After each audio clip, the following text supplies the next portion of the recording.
Vice President Sara Duterte said in a speech in Davao City, she said this in vernacular, but the OVP provided the translation na simula ro nung nag-resign siya as Deputy Secretary, lalo na nung nag-proclaim siya or nag-declare as tatakbo for the presidency, marami daw ang nag-cancel ng invitation sa kanya to speak dahil hindi daw nila gusto na pag-initan sila ng administrasyon.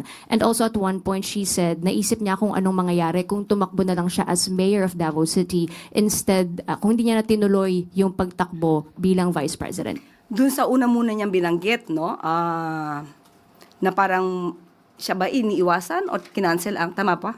Kinancel ang invitation. Mismo ang dating Pangulong Duterte ang nagsabi na may mga pagkakataon na ang Vice Presidente ay sinungaling.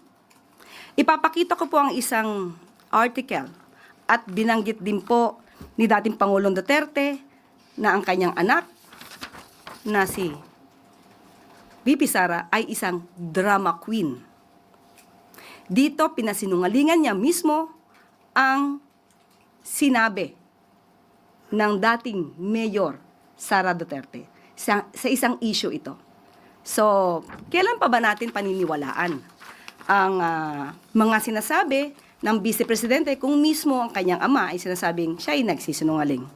At patungkol sa pagtakbo niya na kung sana ay nanatili na lamang siyang mayor sa Davao City, muli sumasang-ayon tayo sa kanyang tinuran.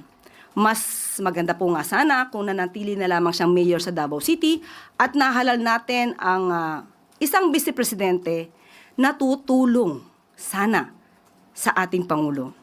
Hindi isang Vice Presidente na magtatrabaho, mag-aaksyon at hindi bakasyon at hindi puro paninira ang gagawin sa ating Pangulo. Mas umunlad sana or mas uunlad pa maliban sa ginagawa ng Pangulo ngayon at kapag siya may katuwang para sa pag-unlad ng bansa, mas naging mainam sana. Pero sabi nga natin, nasa huli ang pagsisisi. Ma'am, kanina nabanggit nyo na parang nagsisi yung Pangulo na kinuwang running mate si VP Sara. Kailan siya nagsisi, ma'am? Wala po tayo sinabi nagsisi. Ang sinabi lamang po natin ay malamang tama po yung tinura ni VP Sara na dapat hindi na siya tumakbo na Vice Presidente. Ang sabi po natin, sana nga para yung Vice Presidente na nahalal ay makakatulong sa Pangulo. Pero wala po tayo sinabi nagsisisi ang Pangulo na kasama at nahalal ang Vice Presidente. Ma'am, nabanggit nyo po na nasa huli yung pagsisisi. Yun po yung normal na kasabihan. Pero never po na sinabi ito ng Pangulo.